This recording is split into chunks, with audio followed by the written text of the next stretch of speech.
Hi, I'm Luann Fight with the Flower Guild. Today I'm going to show you how to make an Advent candle wreath using materials from your yard. This is what we're going to be making today, and it's super easy and you will be amazed how quick it goes together. So let me just put this one over to the side. As you can see, I'm here in my garden. If you hear some noises, it's children playing in the background, which is always a good thing. So we will try to ignore the happy sounds of the children playing in the background. I also have my new puppy here with me, and you might also hear the new puppy barking once in a while. This is Duke. Hey, Duke. So I'll put this aside. And here are the materials that you're going to need. One candle ring. This is a 12-inch. You can get it at any local craft store, or you can order it online. A pair of clippers. Another pair of clippers smaller. It doesn't matter which kind you use. You've got to have a pair of wire clippers. And some paddle wire. This is number 22. Again, it's available at hardware stores or craft stores, or again on the internet. It comes either like this or in a roll. If you cannot find it, you can use a heavy-duty corded thread, or you could use some fishing line. I went outside to my garden yesterday, and I gathered various cuttings from my shrubs. I got some camellia. I've got some beautiful pine. I got some boxwoods. It doesn't matter what kind you gather. It can be all one kind, or it can be a variety. I just happen to have a large garden, so I had a lot of variety. And last but not least, some beautiful holly. Now, while I was out there gathering, I have a lot of heavy undergrowth, so before I went to a heavy undergrowth area, I squirted it with a garden hose so that I could get rid of any kind of critter that was out there, like for instance a snake. So once you get your materials gathered, you want to break them into small pieces. And I like to sort mine so that I know what I have. It just makes it easier if I make piles of each one. And I'm going to cut this pine up by turning it over on the back so that I can see where it grows and make multiple pieces out of it. It's nothing better than fresh pine. It just smells so incredibly good. Okay, so I have everything sorted here, and I will now make a small cluster for the wreath. I have some pre-cut here, so let me just move this out of the way. So I will just gather up the pine. I'll gather up a little bit of the akuba, and I'll just lay it on top of each other. Then I'll gather up some of the camellia. I'll add another small piece of pine. And then last but not least, the beautiful holly. Now I pull the bottom leaves of it off, such as this. You don't want to make it too big, because if it gets too big, your wreath gets too big. Now, I take my paddle wire, I'd lay it up beside the stem. I go around about 5 times, and I secure all the branches together. Then I make a special loop, sort of like this. I come back around, and I go through it. I pull it taut, and that secures it. So let me show you again how to do this. If you learn this way of tying things, nothing ever comes loose. So you lay a flat, let me just cut this off. so I can show you a better example. You take your wire, you lay it flat against the stems, you go around it about 5 times, bring it out to be a loop. See how you have your loop there? Then go around it one more time, go through the loop, and pull it. And trust me, it's not going anywhere. Now, I found I needed about, you need about 9 or 10 bunches of clusters like this for your frame. Let me clear this off.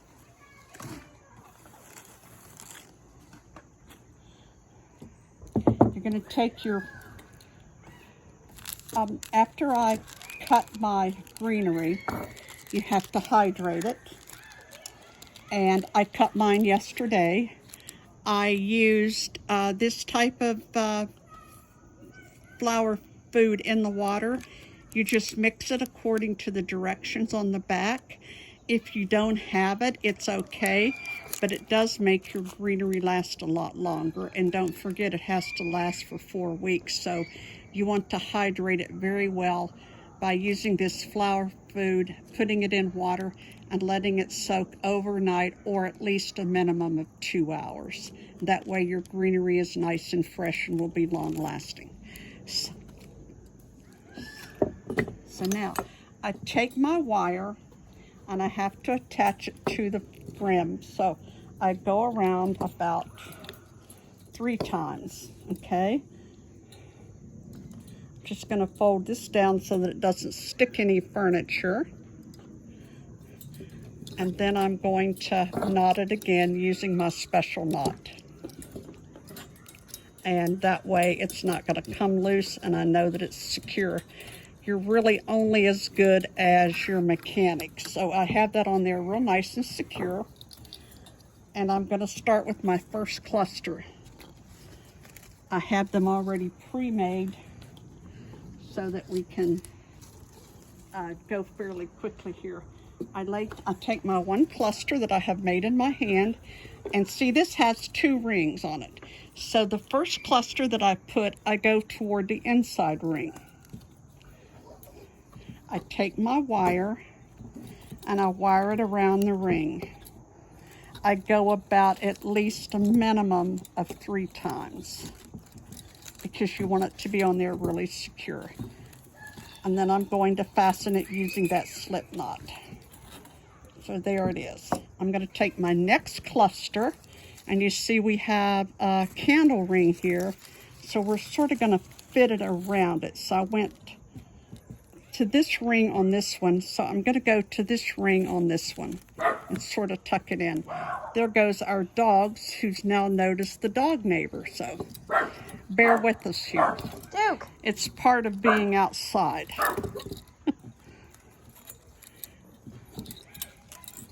So that's twice. So here we go. Looks like I've slipped it inside this candle holder, so you don't want that to be in there. You want to get that out.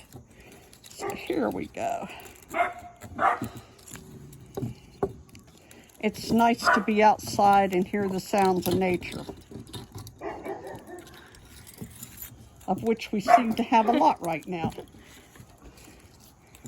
So here we go with the third one. And since I went to this side with this cluster, I'll go to this side with this cluster. And I just sort of work it around where the candle holder is.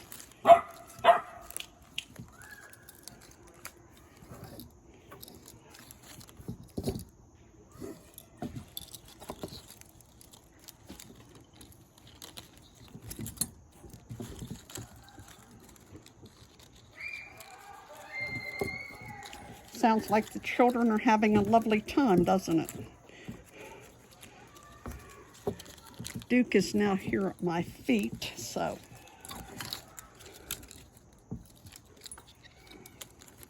I spoke too soon.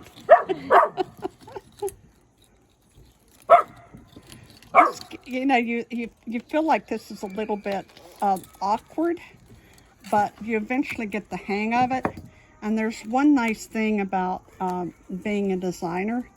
you really are not going to make a mistake. This is just such an easy way to do this. There are really complicated ways to make Advent wreaths, but it doesn't need to be that complicated. It can be very simple, like this particular method is. I'm all for doing things the simple way. If it's not broken, so to speak, why try to fix it? I'm working today without a mask, but I am at my house. I'm socially distanced from my daughter who's filming this, and she is wearing a mask. So as I have this on here, I'm just tucking this in and going to the opposite side. If this gets in your way of going around the candle, just pull it off. You can, now we're being attacked by mosquitoes, seems like from the rain last night. Duke!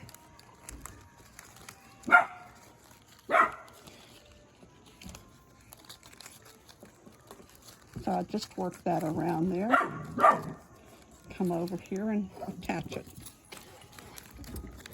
See how this one's trying to come up in the air? What I'll do is I will just attach it with the wire a little bit underneath the leaves and hide my mechanics, and that'll make it lay down. I'll just stick it under this leaf and just go like that. No one will ever see it. I'll pull it tight and now it behaves. You have to learn to make your fabric, your fibers and your materials work for you. You're the one that's in control of them.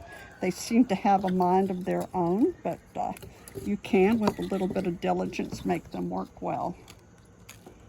Okay, so we'll tie this one off now.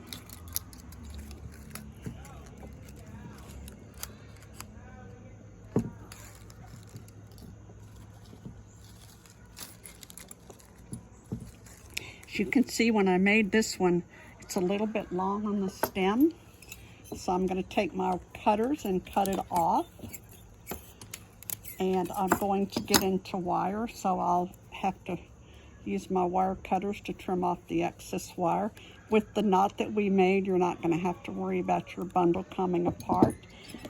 If your shears and scissors, if you use them too much, they do have a tendency to get dull.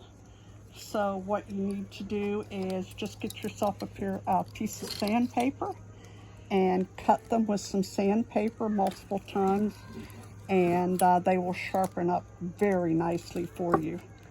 I use mine so much, mine get dull very quickly, and that's what I've always done over the years, was just use a piece of sandpaper to tighten mine.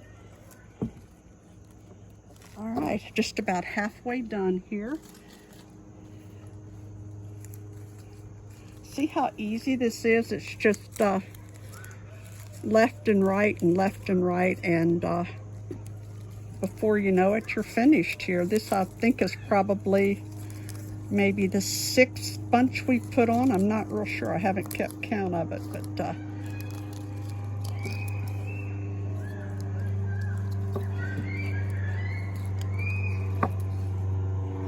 I usually like to go around at least 3 times.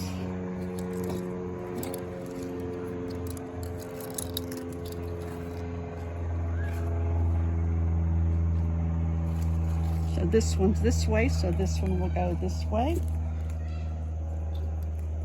Just bring your wire down and catch it. It doesn't matter what direction you go in. You can go underneath or over and under like I'm going. It doesn't really matter, especially when you're using this knot to attach it. It's however you're handy, being you right or left-handed.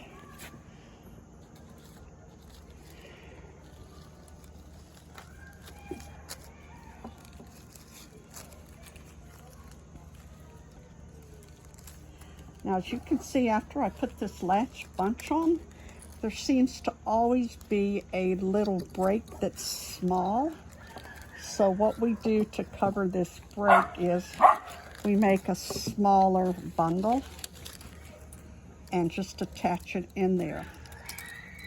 Now everything that I have put on here has gone in this direction, but sometimes, depending upon how you get it on here, you might have to reverse it and go in this direction to make it look right. And by what you do is you just merely tuck it underneath your fabrics, your materials, but this one's going to be fine, and I'm just going to tuck it up underneath this one and attach it.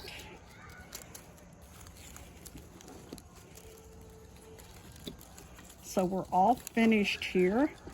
You have your Advent wreath made from materials that you found in your yard. If you don't have enough materials and you feel like you just have to have a certain thing, I'm sure you can find it at a local grocery store like Trader Joe's or one of those places, and just remember to hydrate it well. So we have our wreath here, and as you can see, it's all put together. It's not going anywhere. You can shake it, you can do a lot with it, and it's just fine. Now if you find that this is too big for you, sticks out too much, you can always just trim it off, and you just pinch it off in the area where it grows, so that it doesn't look like you cut it straight off. Okay, so that takes care of the pieces that are sticking out. I think I sort of like it when it's real sort of wild looking. Let me get all this off the table here.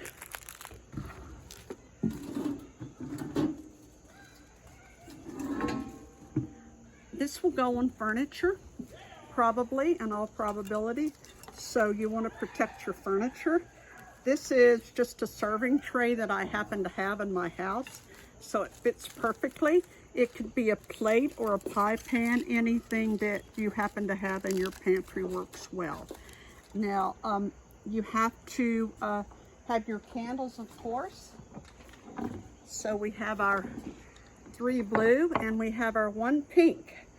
Now, these candlesticks in here, the holders are not real strong, so I found that my candles were wobbly.